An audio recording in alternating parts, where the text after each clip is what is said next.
Happy holidays, everyone. This is Nero Hero X, the Game Cat. Welcome to Viewer Takeover.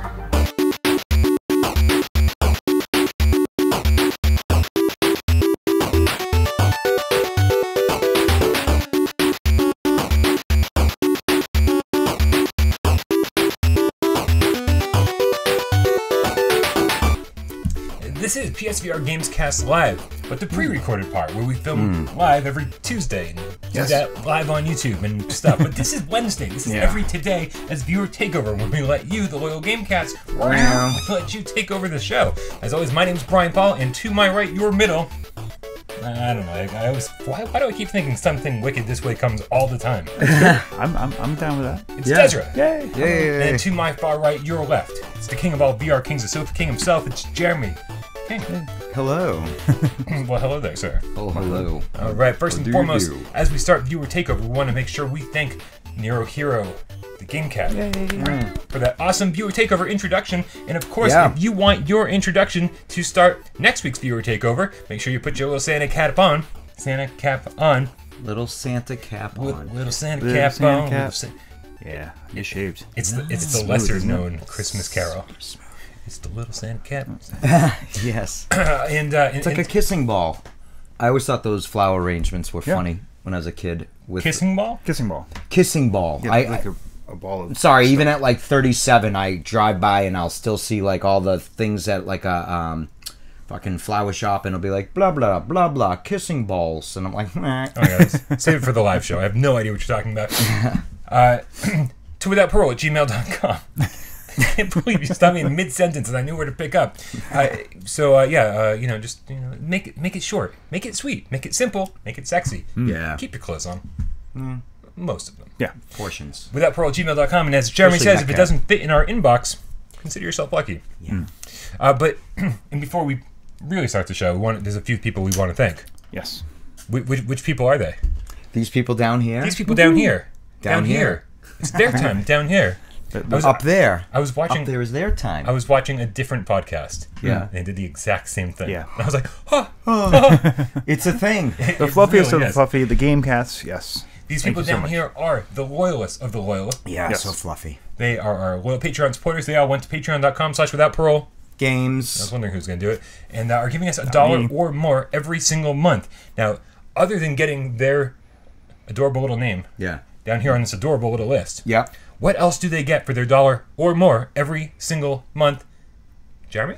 Well, they got to wow, that was unexpected. Sorry. It was actually. Yeah, that like came on precisely at like a given moment. Okay. Desra the Great. No, Desra the Strange. I feel like we need to sing Christmas carols. It was supposed to come on earlier when someone first said Game Cats, and I was having trouble with the Switch. So too bad is every time we snap our finger. Well, sure. There's an actual Switch. There is an actual Switch. And I was fumbling it when we did the Game Cats. I couldn't get it, and then it just popped. Now I have it. But anyways. Nice. So I get to go on over to, what is it, patreon.com/withoutparole games. There we go. And they get to see these little episodic shows we call the Litter Box.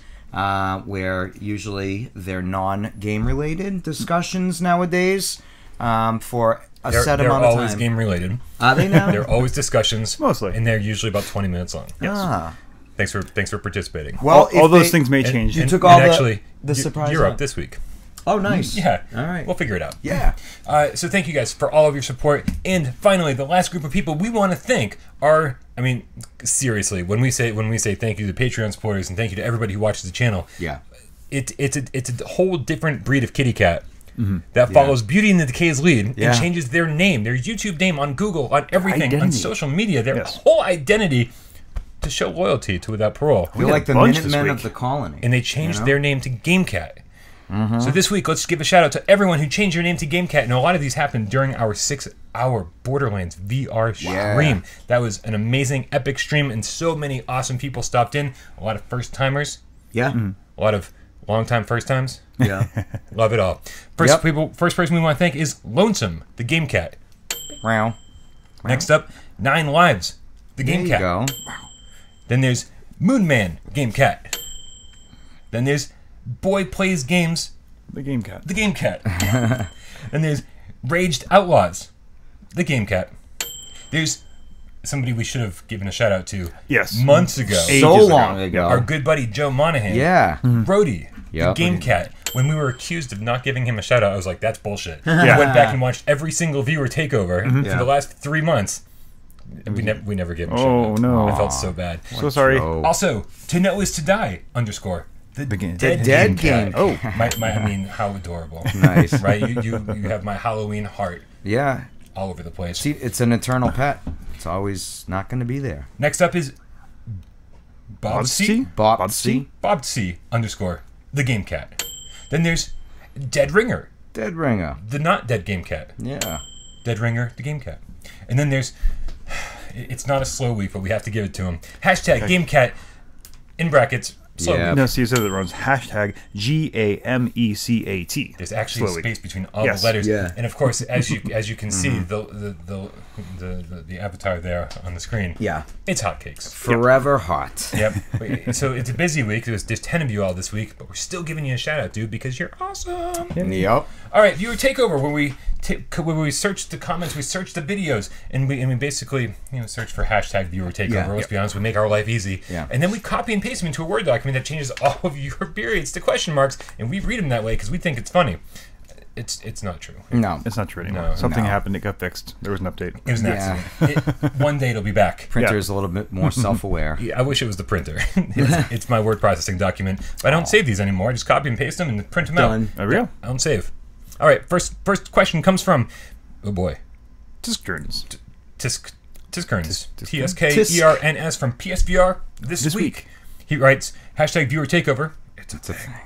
He goes, I'm excited to hear what you guys have to say about that awful IGN review on Borderlands VR. How much damage do you think reviews like that do to PSVR sales? I know Sony is pushing Borderlands pretty hard for this Halloween. My brain is not in the right place. For this holiday season. Keep up the awesome work, guys. There was an IGN review?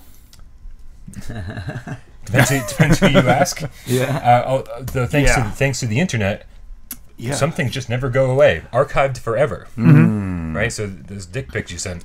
So if you don't... If Forever you're, in the cloud. Yeah, if you're one of the few people who didn't live on Rage this week and don't know about this review, IGN released a review that basically didn't cover the game properly. Let's say, put it that way. The reviewer complained a lot about movement options and things like that, and how you could only do this, that, and the other thing, but they had never actually fired up the options menu where you have more control than just about any game I played recently over how you want to play this game.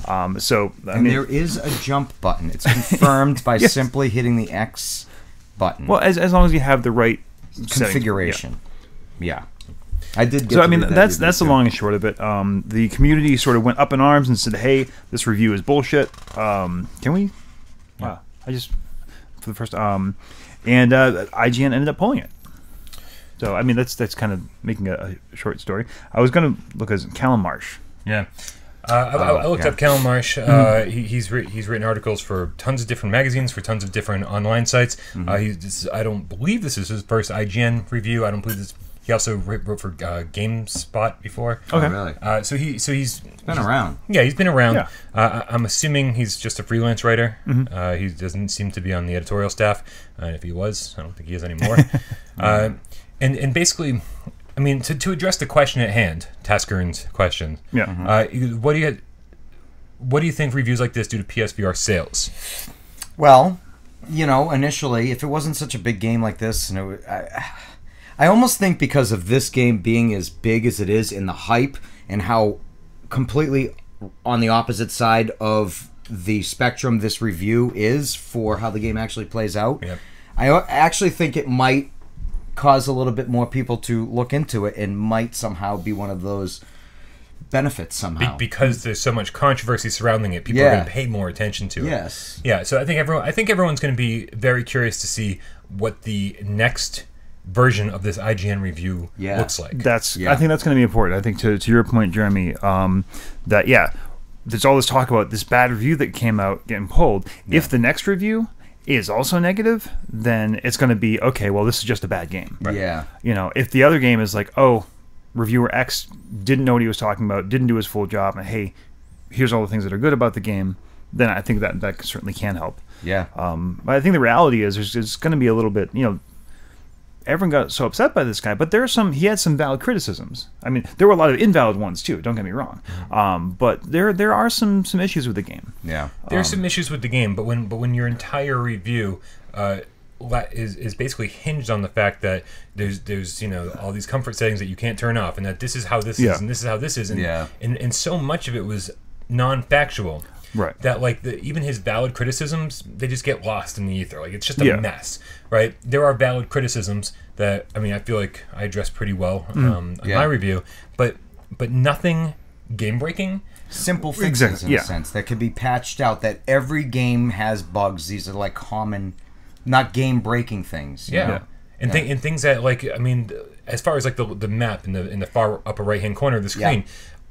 For the entire first 6 hours of the game, I was like, man, this is a pain in the butt. And I kept looking up and trying to look over, even though in VR you can't do that. Like, the HUD comes with you. Yeah. And so, but then I dove back in and played it on my own without live streaming.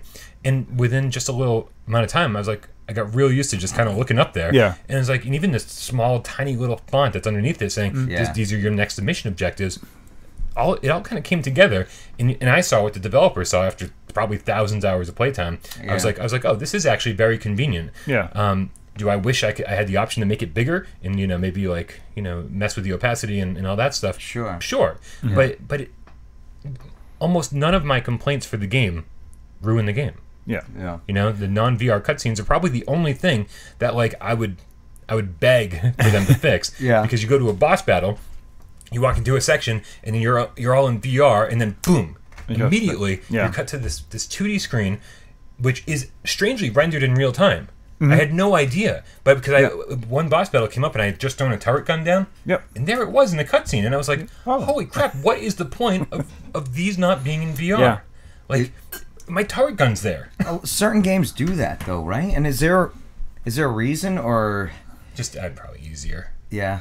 Maybe just to lock down your point of view to where they want the camera to show you that animation. Because if that animation started and you were hiding behind a warehouse or something, you wouldn't see the cool whatever. And with all the camera motion and stuff and everything in the cutscene, if you were trying to avoid motion sickness by using teleportation or whatever, then suddenly this cutscene makes you want to vomit. Right. So I can see the reasoning, but give us the option. We're paying $50 for a VR version. Give us the VR version, right? Not the flat version. I guess my biggest concern is the community is saying, "Yay, we fixed it! We got them to take down the bad review." And the next reviewer is saying, in one sentence, "Yes, you have total control of your move options, and now here are the other problems." And then it's still not being because I think there are people in the community who think, "Oh, we got this bad review taken down, so the next one's going to be this glowing praise and endorsement of everything VR." You may not have that, but we'll see. And also, we just want to be absolutely clear that, there were, as you said, a lot of people celebrating, a lot of people attacking IGN on Twitter. It's not something that we endorse.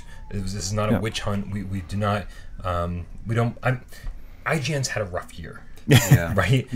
And I feel so bad for IGN, the staff, Dan Stapleton. They trusted these people. They paid these people to do a job, and the job wasn't done. And I feel bad for anyone who is a victim of that. And I think IGN readers and IGN staff and the owners of IGN, they're all victims of this too. And it just sucks that because somebody decided they didn't want to do the job they were paid for, everyone suffers.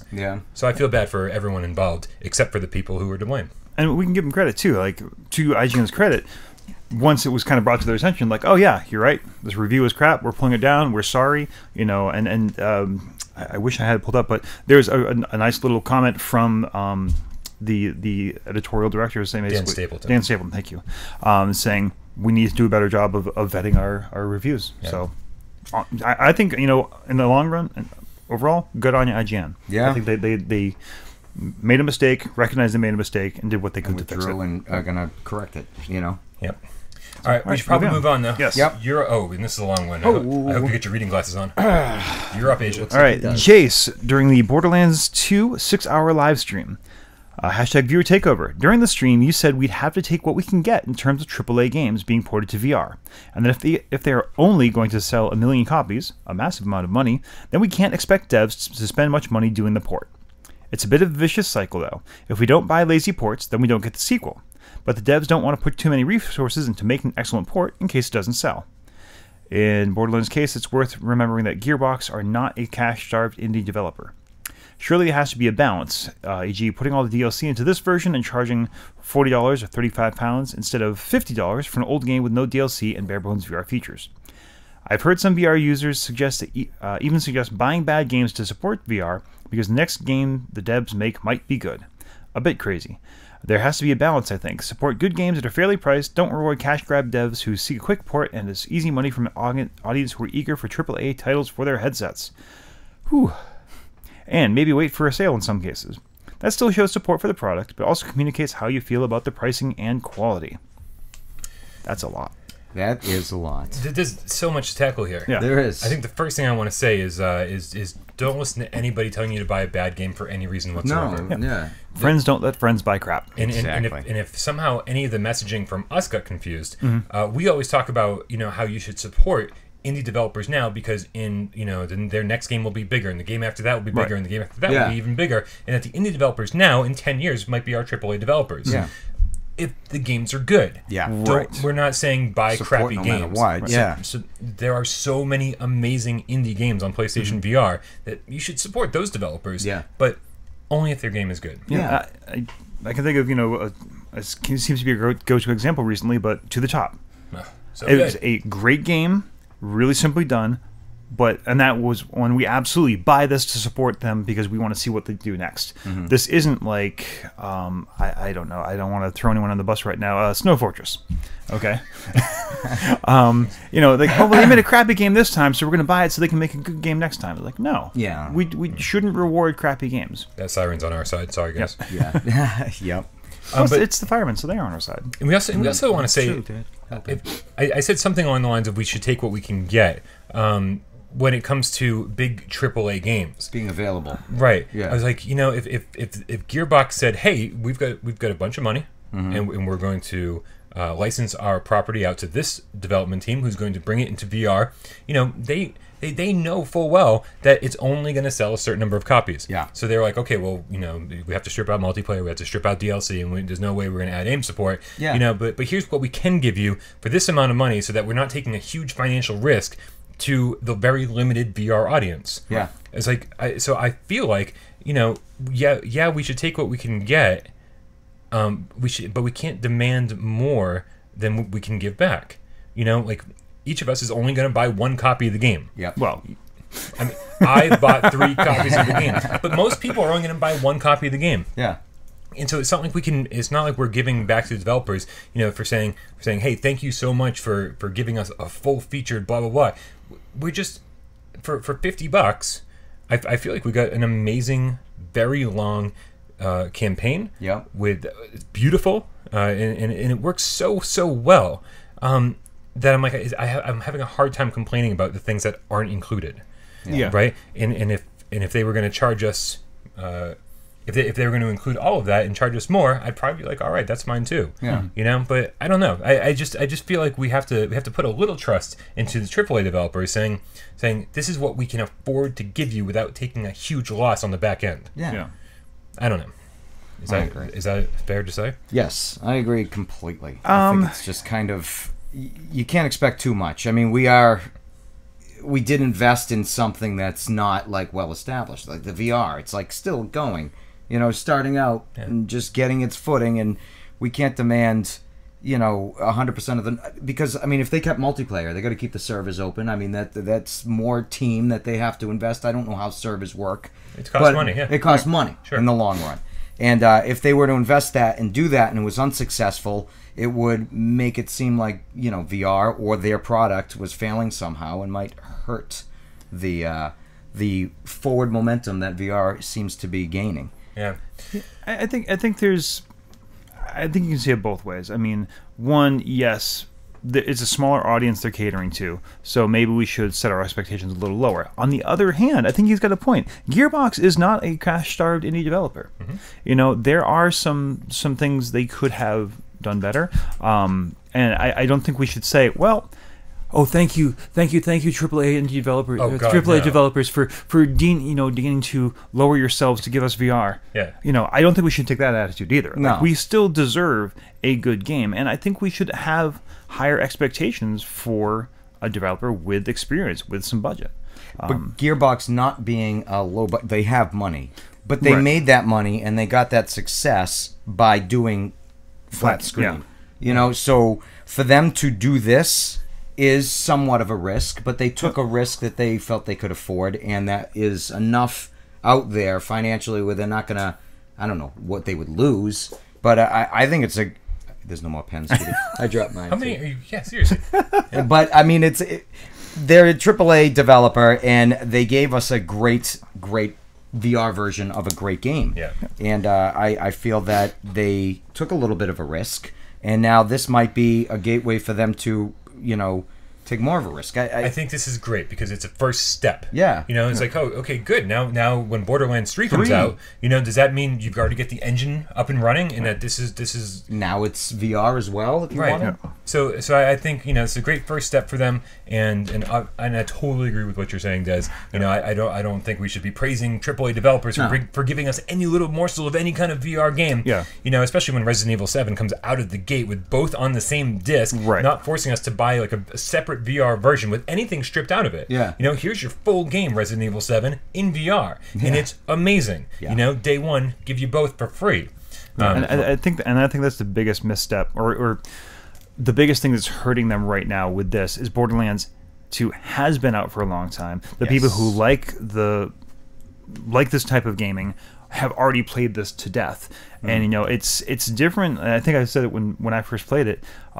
It's different than Skyrim. Like Skyrim, when you play it in VR, it just qualitatively changes the experience. It's a very different game. This is Borderlands 2, but also in VR. Yeah. So there are people who already played this game to death. I've already played the campaign, and I think that's why we're seeing I'm bit of. thrilled to see though in the comments of our review though that people are like, I've played this game twice before, and I have to say that you should still buy the VR version because it's amazing in VR. Cool. Yeah. So I'm very happy to see that. Yeah. All right, we got to move on though. Yes. All right, you're up, Asia. All right, looks like hotcakes from last week. Borderlands 2 6-hour live stream. Actually, I should address them as #G space A space N. That's not moving on quick. On VR sickness, it's actually only 10% of people who suffer extreme sickness symptoms. It only seems like it's a lot of people complaining because, well, it is. 10% is a high failure rate for any product. For most products, under 3% failure is considered okay. But of course, it is far, far from a majority.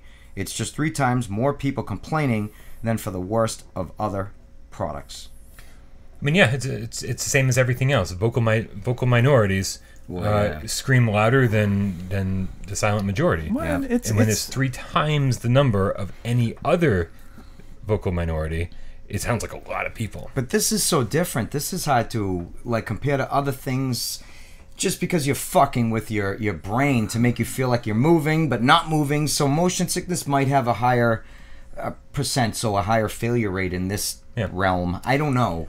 I mean, and 10%, it doesn't sound like a lot, but actually only about 12 to 13% of the population are left-handed. Yeah. What if you released a product that left-handed people couldn't use? Which we do Which daily. is so Yeah, many which things we do, I right. can't use. Yeah. What if we released a product that people of non-heterosexual orientation couldn't use? I'd be fucked. Right. So, I mean, would you? so 10%. So 10% is not nothing. Yeah. And you're also saying extreme sickness. Does that mean people get a little tummy rumble? Aren't counted in that? Well, I think, but the thing is that there are the spectrum of VR sickness or motion sickness is so wide. Where do you Right? start Yes. at the sickness at, and where do you end the sickness? You're like, where's the spectrum? Right. What qualifies? You said you were playing Borderlands, and you were fine. I was fine until I hopped in a vehicle, and even that I was pretty much okay on until I had to start squeezing my head around for this stupid freaking bat thing. Right. So where does that put you in the in the spectrum? Yeah. Yeah, I mean, what would be nice and what we would all like to see is just no, it doesn't matter, motion sickness or not. Anyone can play any game. Great. Yeah. That's not where we're at. That's not where the technology is, and I don't know if we're ever going to get there. I wonder how much is the technology and how much is just, you can't put most people on a boat without them getting seasick. Well, that's what I was going to say. It's not the boat's fault. Yeah. It's surprising so it works a high as well. failure rate for cruises. Cruises. Which I don't own a boat. Yeah. And that it's not because I get motion sick. Yeah. 'Cause I can't afford a boat. I think what we should keep in mind is we shouldn't, stop developing VR because some people get sick. But we should also keep them in mind. There are tools and tricks and things developers can do to make it easier. And blinders aren't it. We need to stop with the blinders. I don't know. Some people enjoy the blinders. I've seen the comments that they're like, no, this helps me so much. Okay. Well, it's training wheels, just like anything. You can't ride a bike yet. You got to wear training wheels. We're going to learn. The developers are going to learn. People are going to learn as time moves forward. But I think the other thing is that a lot of people get a PlayStation VR headset and they try to dive right into Skyrim. It's like, whoa, stop and play VR Invaders. Stop and play Super Hot. Stop and play Sneaky Bears if it's on sale, right? Because there's all these games that you can play without getting motion sick. Right. Ease yourself into it and then play Rush of Blood and see what happens. It's awesome. Yeah. We've been watching you progress through your motion sickness journey over the course of the last 2 years. Now look at you. Right? You're on Pandora shooting shit. Yeah. Yeah. Think of But I will still say, though, and this is something, a drum I've been beating since day one, if you feel nauseous, if you feel uncomfortable, don't power through it. Yeah, take a moment. Take a break, take a moment, back down, try a different game, something like that. But the people were like, "Oh, just suck it up and play." I'm like, no, games should be fun. It can carry with you through the day. Like back in the beginning, I used to get a little bit every day. I think is the answer. Yeah. And I used to stop, and then it would stick with me through the day if I didn't stop. Yeah. But anyways, all right, moving right along. I'm up. This is Inspector Gadget, Game Cat. Where's Penny? Here it's Dr. Claw. His hashtag viewer takeover. In the past, on my PS3, which I still own, when a new major release became available, often a demo version was also made available. But looking, for example, on specifically the PlayStation VR releases, the number of demo versions can be counted on one or two hands. It appears the publishers are how many hands do you have? Ooh, and publishers no longer bothered that much with also releasing demo versions, perhaps due to the fact that YouTube, and other social channels, the hands-on reviews, he's talking about Let's Plays, I'm guessing, like this wonderful channel, offer an alternative to demo versions. Your thoughts? Question mark. I think Let's Plays are the new demos. They seem to be, because maybe I'm not searching for them, but I do remember demos being a little bit more of a thing years back, and I'm talking like, PlayStation and PlayStation 2 and like Xbox. Remember demo discs coming with your magazines? So in the magazines, Right. But nowadays, even rifling through the store, there's demos out there, but they're for fucking Lego Star Wars. You know what I mean? It's like games that have been around. Astrobot has a demo. Yeah, well, then certain ones have demos. Yeah, so Squishies Star has a demo. Child, Star Child doesn't have a game yet. No, not a game yet. Just a demo. Yeah. Persistence has a demo. Yeah, there's quite a few. There's actually quite a few, and I think the other thing relating back to one of the earlier questions is that a lot of these come from smaller dev teams. Meaning that they don't have the money to put out a demo. They're putting out their game going, God, I hope this sells because we just ran out of money. And these demos have to pass a certain certification. They have all over again. It's just like some of these developers just can't, time-wise, they're on a schedule. Maybe they just can't. Money and time, they can't do it. Yeah, I think as PlayStation VR progresses forward, as these small indie developers make money on their games and publish a second game, and become bigger studios, and also as we see bigger studios start making VR games, we're gonna start seeing a lot more VR demos. Right now, there's just not a lot of money in it, and people are like taking risks and hoping that it pays off. I wonder too, statistically, if it hurts the purchase of a game. Because sometimes I've wanted a game, and I've played a demo, and it's satisfied that need. Yeah, you're like, I don't need 5 more hours of this. Yeah. Like Crackdown. Remember when they used to release demos of that? You played a Crackdown, and it was like tough to actually buy Crackdown. Yeah. Well, people have been saying, oh, if Beat Saber had a demo, I'd buy it. You just play the demo over and over and over. Yeah, it's like, okay, well, I'm just going to play this one song instead of the other 14. Yeah. Now 15. It's a new song. Ooh. Yeah. So I don't know. Yeah, I don't know. I think it's just time. We'll see this change over time. All right, let's move along. Oh, to our final question. Hey, Madman. One of the most fluffy of the fluffy. He's so fluffy. Well,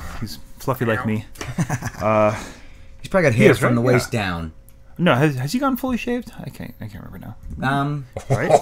Isn't that cool? It's like I feel like I have power. It's like hot. warm glass. What's weird though is like how quickly it gets stubbly, and like I can't even wear a hat like that anymore. Because like imagine having Velcro on the top of your head and trying to put the hat on.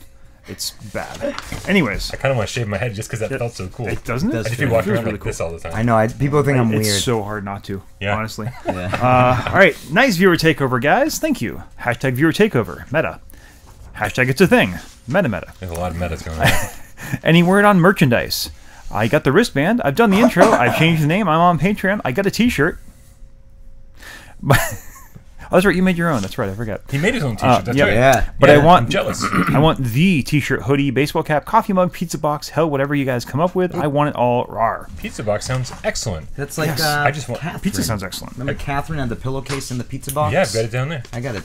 somewhere. That Wait, might- that up there. Yeah. Up there. Okay, so here is a promise I want to make. I really want to say, like, we need to get through the holidays. Holidays are expensive. I'm sort of on a shoestring budget. I've Yeah. just went down to 1 shift a week at the restaurant instead of 2. I'm literally like broke.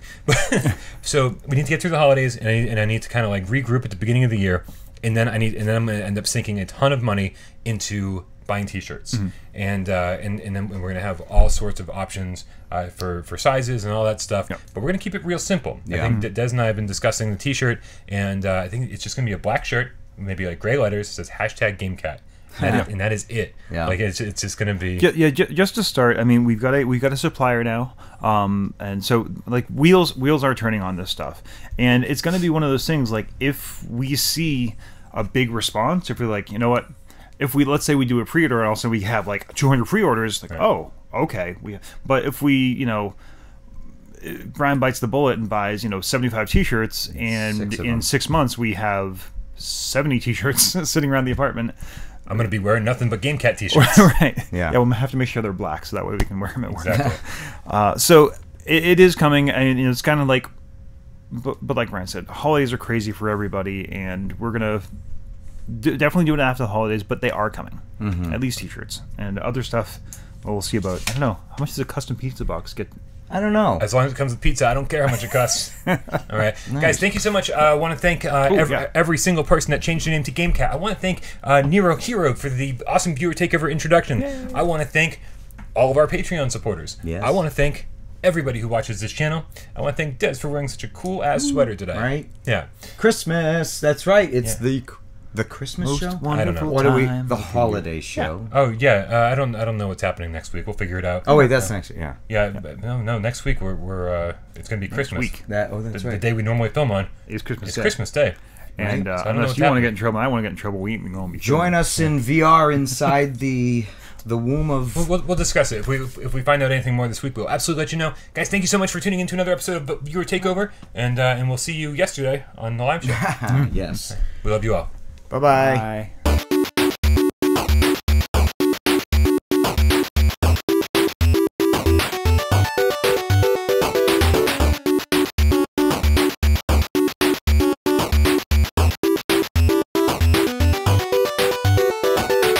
Well.